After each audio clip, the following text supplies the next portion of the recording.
Welcome, welcome, welcome. This is Level 4 Cash and Treasury Management. And I will tell you that today we are having the fun to see probably the most tricky, grotty bit of the whole of the assessment as set by your friends at the AAT. My name is Rob. We are here over the next half hour to make sure that you can answer what you need to do. Okay, so are you ready for it? Because what we have here is a bit of a monster that needs to be slain. You see, okay, it doesn't look too bad there, does it?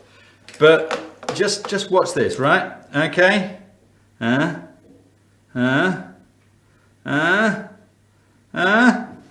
there's quite a lot there, don't you think? Quite a lot indeed. And the issue is, this shows that a lot of, or at least a core part of, cash and treasury management is all about knowing stuff. If you don't know the stuff, then you're not going to be successful. Okay? So there is a bit of computation in here, that's fine, but what I thought we'd do is we'd do all the discursive ones first of all, and then we'll come back and do the computation, which I'm hoping is going to be something that's very straightforward for you. You can just bash through it.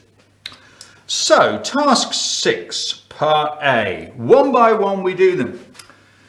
For which one of the following is the Bank of England responsible?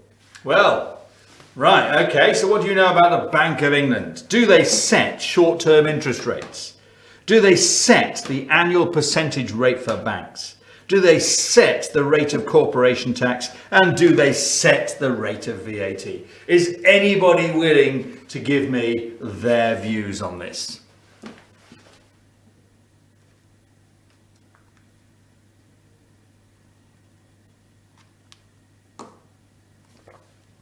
Well, okay. Starting at the bottom, setting the rate of VAT. Well, some of you may have done bits of tax before, but I don't know about you, but that sounds like HMRC territory. They're the ones that determine VAT, okay? I mean, if you want to be nice and pedantic, you could say that HMRC only apply the VAT that's been set by the government, but we'll ignore that clever little ruse. Setting the rate of corporation tax, again, HMRC, based on the Finance Act. You know, when you have that budget, that exciting time once a year, okay? Setting the APR for banks, annual percentage rate. What do you think?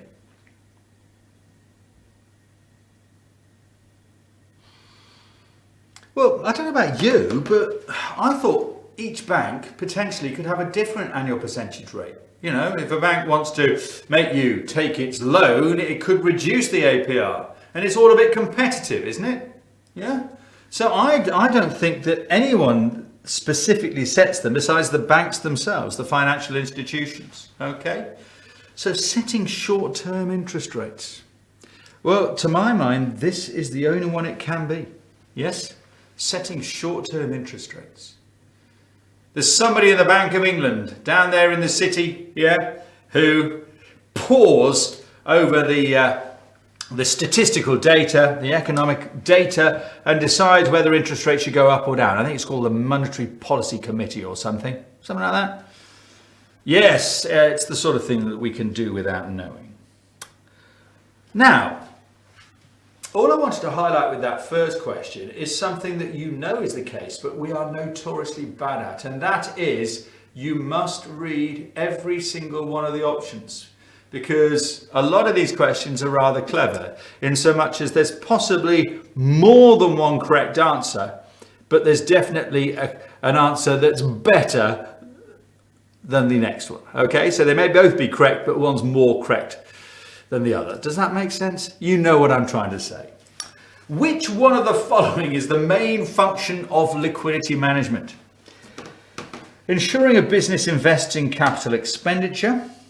Ensuring a business can meet its liabilities, ensuring a business has cash in the bank, and ensuring a business makes a profit.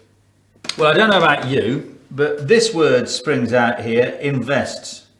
I don't think that liquidity management is at all about investment. Okay, fair enough. Second one, ensuring a business can meet its liabilities. That sounds pretty plausible to me. Yeah. Third one, ensuring a business has cash in the bank. Well, I mean, cash would suggest that you're liquid, so there's something about that I quite like. And the fourth one, ensuring a business makes a profit. Well, it's that word profit. We're looking at liquidity, not profit, so I don't want those two. Okay? So, I don't want the top one, I don't want the bottom one, but we're still thinking about the other two. What do you think? Which one's a better answer? They're both vaguely okay, but which one's better? What do you think? Reggie, what do you think? He's waving at me. What a terrifying thought. Okay. Well, okay. My suggestion is that this third one, I mean, it's quite a good aim in many ways, having cash in the bank, but I don't think that that's the end in itself. I don't think you're just trying to get cash in the bank. So it's quite a weak answer. And from that perspective, what I want to do is say, well, yeah, if we can meet our liabilities as they fall due, that is a key aim of liquidity management. Because if you can't pay your bills, you're in deep trouble. Okay? Now, we're then given some numbers. Now, I want to come back and look at these numbers. So we've got an extract of the statement of P&L. We've got an extract of the statement of financial position. That's fine. We'll come back and look at these in a moment. Let's just move on to the other questions. Which of the following is a sign of overcapitalization? So the question is, what is overcapitalization?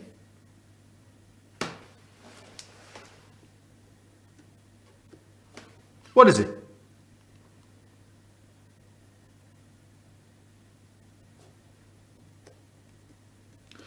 Could we say that we've got excessive funds for the level of operations? Something like that? Because normally we worry about undercapitalization, also known as overtrading. Because if we've got insufficient funds for level of operations, we risk business failure. But overcapitalization, although not the same risk, it won't lead to business failure, is an inefficient use of funds. It means that we've got too many funds, so effectively we've got funds that are unutilized. And that would mean that our return, our percentage return, was not as good as it should be. So what have we got here? Which of the following is a sign of excessive funds? An increase in trade receivables. What do you think? Trade receivables. You see, I suppose that's plausible. Because if you're overcapitalized, maybe what you do is you don't aggressively go to try and get your money out of your customers. And therefore, your trade receivables plausibly could be a sign. And this is the issue. It's a clever question, this. There are lots of correct answers, but which one's the most correct? Increasing use of bank overdraft, I think definitely not, because that would suggest undercapitalization, wouldn't it? Yeah? Falling profit margins. Well, there are loads of plausible arguments as to why under or overcapitalization may impact on profit margins, but I don't like to mix profit and liquidity issues because they're plausible. Yes, they may be true, but there's quite a thin linkage between the two. Okay? And having high levels of cash. Well, I don't know about you, but if we're talking about excessive funds, doesn't that sound like the best answer of the lot? Because it's something that is immediately apparent. If we've got millions of pounds sitting in the bank account, as of course I have at home, that suggests that we've got unutilized funds, funds that are sitting there that we're not making any financial return upon. Okay. E, which of the following best describes overtrading. Now, overtrading presumably is the opposite of what we had up here. So that's undercapitalization, yes? And so what we could say is instead of excessive funds, we could talk about insufficient funds. Right, okay, so let's go through them. Paying suppliers before payments are due. Well, that's nonsense. Because if we've got insufficient funds, we're probably unable to pay the suppliers whether we wanted to or not prior to the event. Having large inventory levels. Now, this is an odd one, isn't it? So if you have large inventory levels and lots of money tied up in inventory, it could lead to overtrading. But itself is not a symptom, I think. So I think we have to discard that one. Having insufficient capital expenditure program. Now, I don't know about you, but I just see capital expenditure. This is a long-term issue. And when we look at overtrading, we're looking at liquidity management, which is typically short-term. So I'm going to say no to that. And once we've said no to the first three, we're sincerely hoping that the fourth one's going to be okay. Isn't that right? So having insufficient working capital and cash to support increased levels of trading. Now, I don't know, I think that's pretty similar to what we've set up here, isn't it? Not exactly the same, but pretty damn similar. So let's go for that one. I'm pretty confident on that one. What is the main role of a Treasury function? I don't know about you, I'm exhausted by this, yeah? Right, let's keep going. What is the main role of Treasury function? Well, I always see Treasury as the person that does the work of the financial manager in terms of liquidity, okay? Anyway, let's find out what goes on. Ensuring a business has the liquid funds it needs and invests surplus money effectively. So they manage liquidity. That sounds like a good answer to me. I'm itching to tick, but let's just look at the others just in case. Preparing the annual report and accounts for the business. Well, that's nonsense. That's the financial accountant's role, isn't it? So that's wrong. Calculating the tax payable by a business. Well, presumably that's the tax accountant's role, nothing to do with liquidity management. And setting the budgets for a business. Well, that's the management accountant's role. So I did like the first one, and definitely it's the correct one. But you've got enough time in the exam, so make sure you read them all just in case. Ooh, now for something a bit different. When inflation increases. When inflation increases and interest rates rise, a borrower would prefer. Well, okay. I think the hint would be this. You got fixed rate and you got variable rate. What is the only difference between these two types of borrowing? Okay. One varies and the other one doesn't. Okay. So if we've got interest rates going up and interest rates going down, okay, remember we are the borrower here. If interest rates are going up, don't we want to take the fixed rates because we fix into a rate even though the rates will rise into the future? Whereas if interest rates are falling, we take the variable rate because we want to take advantage of the fact that they'll fall into the future. Okay? Here we're talking about interest rates rising, so presumably let's go for the fixed interest rate, isn't that right? Yeah? I'm hoping so. Should be quite straightforward. We move on to H. If an investment has a high rate of return, what is the likely risk associated with it? Any suggestions from you? I'm exhausted.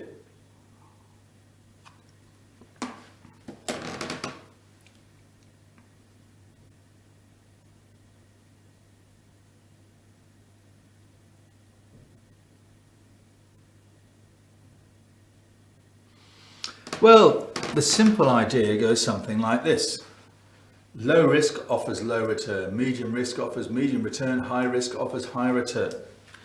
You could argue against that, but it's one of those things that underpins financial management theory. So it's a pretty simple idea. Let's accept it and move on. Right.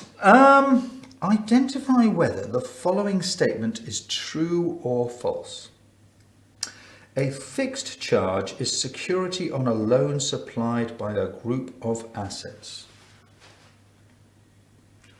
That sounds pretty good to me. What do you think? It's all in the detail. Group of. A fixed charge relates to a specific asset, whereas a floating charge relates to a group of assets or an asset class. False. Have you noticed here, it's all about knowledge. Knowledge is power. If you know something, you're going to do well in this particular area, aren't you? Identify the liquid asset from the options below. Now, liquid asset. What is a liquid asset?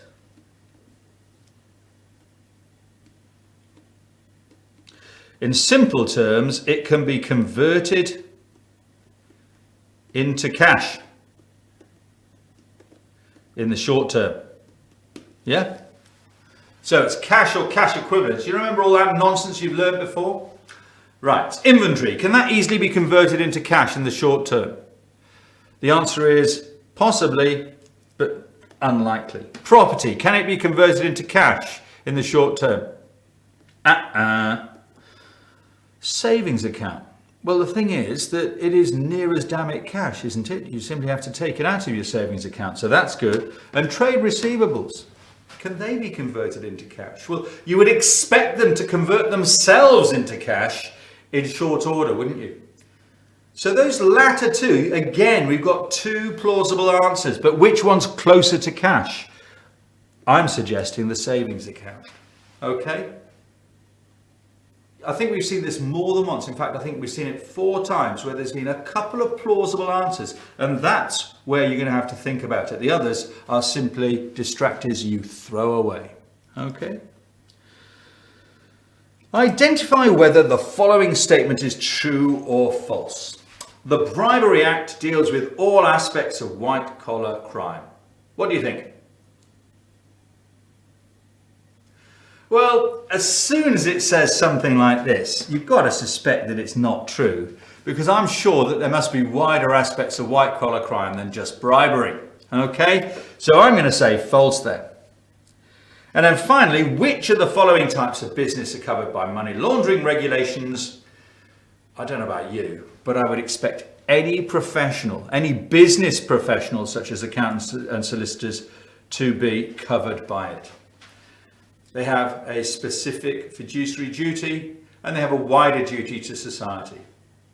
So, know something, and this sort of factual stuff, I know you don't particularly like, but the great thing about it is that it's just knowledge. Knowledge is the easiest thing to pick up. It's a bit like, cramming for your theory test when you're doing your driving lessons and stuff like that.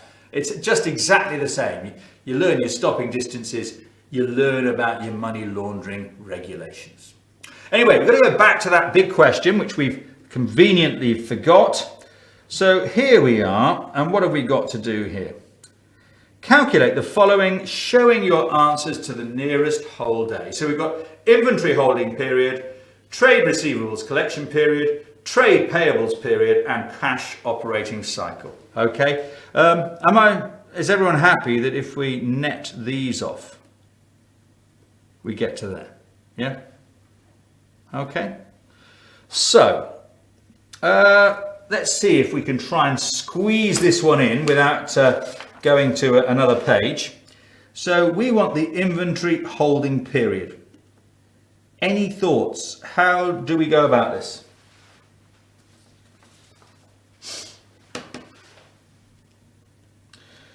We want the inventory in relation to what? Don't know about you, but inventory relates to cost of sales. So we multiply by 365 and that will give our answer. Okay, so what are we doing here? Inventory holding period. Inventory is 513,000. Remember, it's all in thousands. I'm just doing this to make life easy for us. Divide through by the cost of sales, 3875.5. Don't know if that 0.5 will make a difference. And we multiply it by 365 because we wish to express this in number of days. Okay? And of course, the cost of sales relates to 1 year, 365 days. So 513 divided by 3875.5 comes to, multiplied by 365 comes to 48 days. Know your ratios, score a mark or two. Not bad, huh? What else? What have we got? We've got, we've got the trade receivables collection period. So, what do we wish to divide by whom? Well, we want to take receivables, trade receivables, and divide them through by, well, remember, receivables relate to sales, don't they? They're all about revenues that we're going to receive. So we're dividing through by sales and multiplying by 365. And so what have we got here? We've got trade receivables, 2,233,000, sales, 6,225,000 multiplied by 365. Shouldn't be too difficult.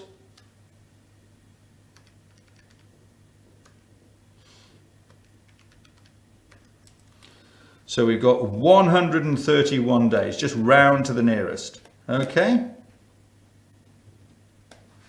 And then what we want is we want our trade payables period. Trade payables. Now, got to be careful here. Trade payables. Let's look at the question a bit more carefully. To what do trade payables relate to?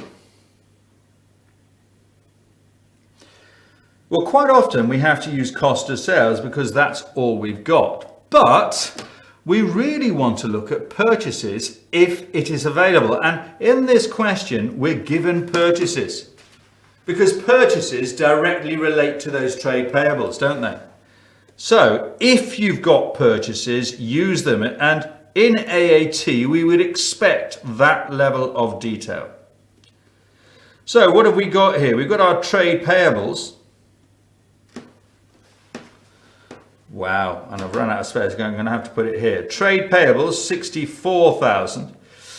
We've got 3176, which is our purchases. And we multiply by 365, and that comes to, squeezing this one in, 64. Where are we? 64 divided through by 3176 equals, multiplied by 365 comes to 7 days. So we have the numbers. Let's slot them down below. Sorry for the mess, trying to shove it all in there so it was easier for you to see what was going on.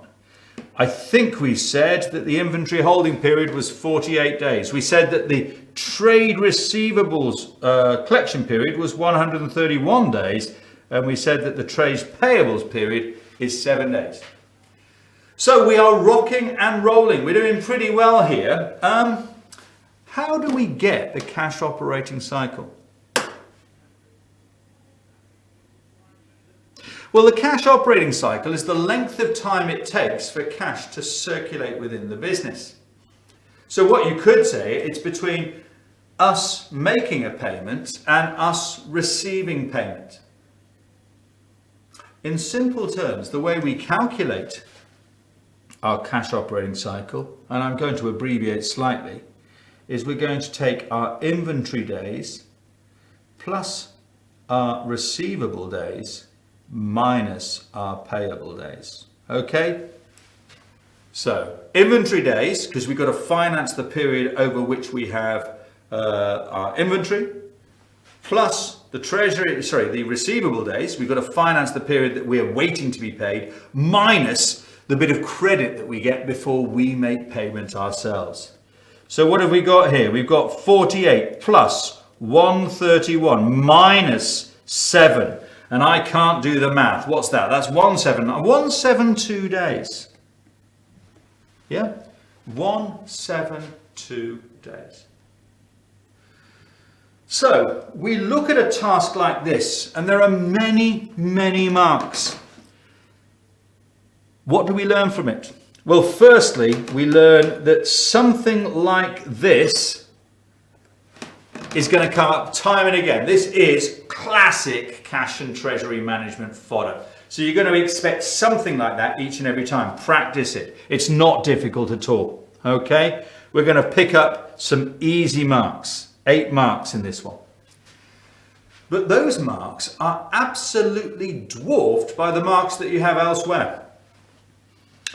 And remember what we said time and again. 1, it's all about knowledge. You've got to know your stuff. If you don't know your stuff, what's the point in entering the exam room? And 2, when we're looking at those knowledge bits of the question, there are typically 2 plausible answers. Those are the ones you've got to think about. The others you can probably discard.